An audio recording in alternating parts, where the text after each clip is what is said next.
So, the UFC Vegas 30 just happened. A lot of interesting fights just occurred, but there's one I want to actually just actually want to point out and talk about. Renato Moicano versus Jai Herbert. Actually, that was a sensational fight. As in, Renato Moicano, spoiler alert, just absolutely dominated on the floor. And there's a lot of really, really cool things I want to just touch base on when it comes to the way he just actually just sliced through Jai Herbert on the ground. Renato Moicano. I'm pretty sure this guy's just a Brazilian Jiu-Jitsu black belt from Brazil. I remember seeing him coming up against Brian Ortega, and when he fought Ortega, I remember that was a slick fight because he was looking absolutely on fire. What ended up happening though was Ortega, in classic Ortega fashion, was losing the fight until he won, and then snatches up the guillotine in the final seconds of the round, and absolutely just steals it. That was kind of a big telltale sign of a match because that ended up happening. That kind of dictated like two undefeated prospects, right? Ortega goes on to fight for the title, goes on to become top 5.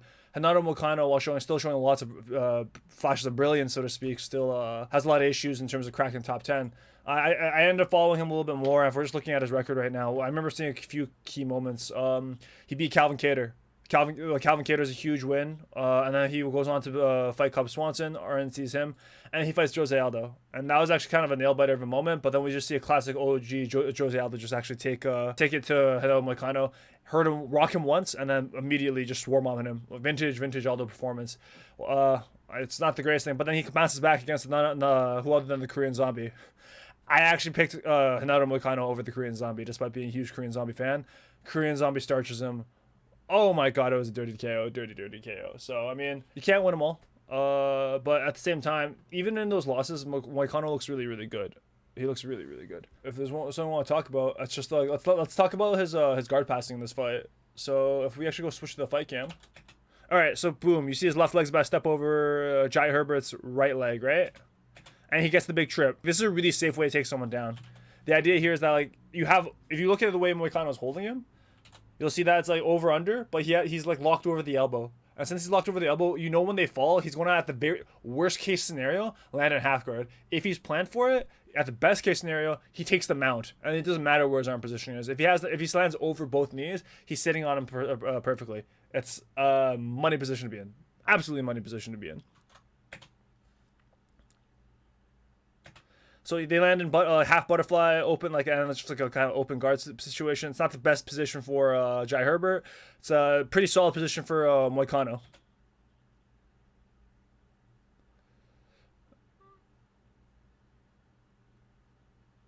Immediately, Moicano starts sitting up and sitting on that shin. He starts adding a lot of pressure, right? When you start sitting, like, you want to kind of be hips forward and making sure that knee can't get, that shin can't get the lift, right? You don't want them actively using the butterfly hooks. I need to go back and talk about that. For like that transition right there says a lot, to be honest. This first transition. Okay, immediately he lost the position and then immediately bounced back to go grab him and put him in a waist lock. This is really, really big. This is really, really big because it shows the fact that maturity in his grappling. He knew he didn't have the position solidified. He knew the guy was going to get up, but he still managed to react in time and subsequently take his back. Boom. Immediately, he just has the back, right? This is huge. The fact that he has the back, and if you already see here, like, he's already reaching for seatbelt control, right? He's going one under the armpit and one over the armpit. Jai Herbert knows this is happening, right? So he's already scrambling out. You can see his foot's off the ground, right? He's pushing that other arm that's around his waist away as fast as possible, right? So from here, what does Moicano do? Boom, immediately steps outside of the hip and goes for a big trip. Again, that sag I was talking about in one of my earlier breakdowns. Doesn't go for a big pickup. Doesn't go for a big slam. All he does is just grab the waist lock and boom, just tilt over. He has such a tight walk on that waist. It doesn't take much. You don't need to explode and do a bunch of crazy stuff. You just need to take out the support leg, which Moicano does in this frame. And let's see where he lands. Boom, immediately. Right here, he's in side control. He's basically in side control. He has the waist lock too, and he has the advantage of attacker's advantage. So this guy, Jai Herbert's not quite yet in a position to completely regard and re-scramble. He does get a butterfly hook, and Moicano ends up on top. Prioritizes upper body control, right? You see, he's like, yeah, he's got seatbelt control on top. But Jai Herbert's doing a very, very like solid thing in terms of maintaining an elevation with a butterfly hook here and playing like basically butterfly half. He's just playing butterfly half. Boom. Right. Moicano shifts his weight, shoves that, basically neutralizes the hook by putting it on the floor to that side. Okay, so right here, Moicano is actually just a cross-facing. He's putting heavy shoulder pressure on that chin over there. He's making sure center of gravity is sitting on the other side. So Moicano, if he does elevate with that hook, he doesn't get completely swept over. He's ready to react to that.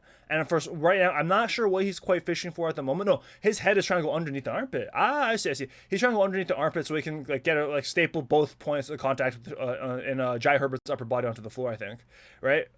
Jai Herbert's aware of this. He's playing bicep control and trying to make sure he doesn't lose that space, doesn't lose that fight. And he wins it. But then Renato gets arm wrist control. Again, see right here immediately. The moment he realizes that hook isn't engaged and it's not there to get the elevation, he explodes. He explodes right out of the position. This is huge. What this tells me is that like he is playing a heavy pressure pass game, but he's always also willing. He's not just willing to just like grind and slowly break down the opponent. He's willing to make big explosive movements in order to progress the game. Big risk, big reward though. What's the reward if you explode from this position? You get into side control, and as we see here, boom, big pass, huge pass. I gotta pause right there and just appreciate that.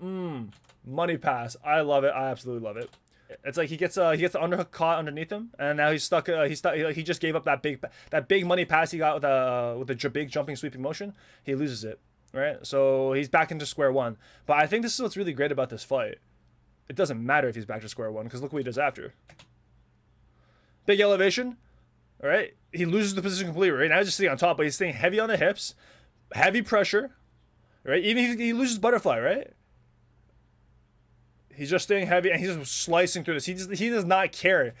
This is disrespect of someone else's bottom game. Like, this is just like he doesn't care if he loses the position. This is a game of him just slicing through and doing whatever he wants and slowly building confidence and more confidence. And you'll see that later in this fight.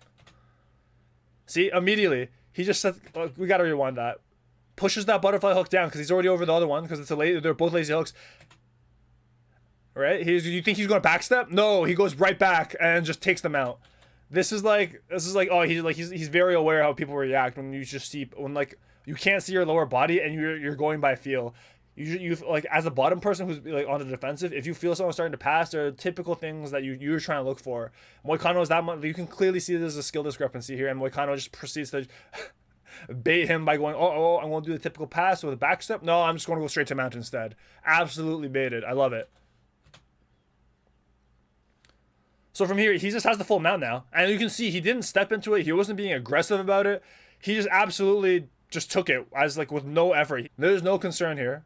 Right? See, and we can see here as we skip through this, Jai Herbert explodes and Moicano loses the mount again. But with that kind of like that's a huge moment if that happens, you know what I mean? Like if you kind of like pass someone's guard that easily and you land in a mount, then it's like I'm not concerned if I lose the mount. Because it's actually that easy for me to get it again. There's no cost. If there's no cost, I'm perfectly content to just lose the position. Because that means, especially for mixed martial arts, I'd be more than happy to just trade that for ground and pound and get back to there immediately when you're more tired. So see, but to Jai's credit, he's doing a very good job regarding. He gets his butterfly hooks in, right? This passing sequence, boom, boom, tries to explode, and Moicano sees that immediately. There's no concern.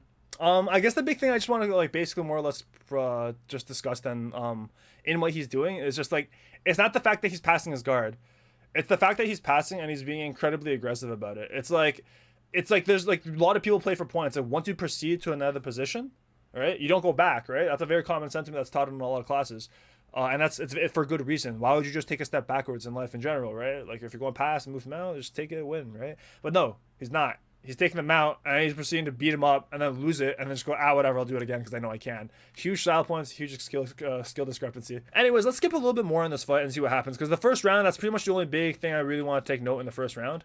I mean, there's like one more big takedown here, right? Boom. Okay, actually, that's actually sick. Let's go over that. That's actually so sick. Look. He shoots, but why is it special? Let's see if I can pause it on time. Boom! Okay. So boom. Typical shot. Nothing crazy. You can see there's a little bit of a sprawl, but that needs pretty far bent in. Moicano got a good deep shot. But does that mean the takedown's done? No. It's like still, I would say this is still a bit of a 50-50. You know, Jai Herbert might have an advantage. Where this became an issue is this. He stepped in and tripped him. Yo, double leg into little leg trip. I love seeing that. That's also one of those things where it's like if you can get that leg around fast enough, if you have drilled that, you have that is a skill in your that is a weapon in your arsenal. That's again, you have exploded once, but it's not a big motion where you have to constantly do things over and over again. That's like a very that's a tight takedown. I like that as well. Again, all about efficiency in mixed martial arts. All about efficiency because there's so many things that are volatile things that are going to happen. Yeah, no, I love seeing jujitsu like that, especially when you see a guy styling on like when you see the skill discrepancy and you just see like a guy being really efficient and being technical and doing high output grappling, high output aggressive guard passing. Very nice performance by Renato Moicano. I really look forward to seeing this guy. He was on my radar before just because like it's very clear he's like I think he's top five. I actually do think he's top five. It's just this guy just needs to have a good couple performances. He's going back for the title sometime soon.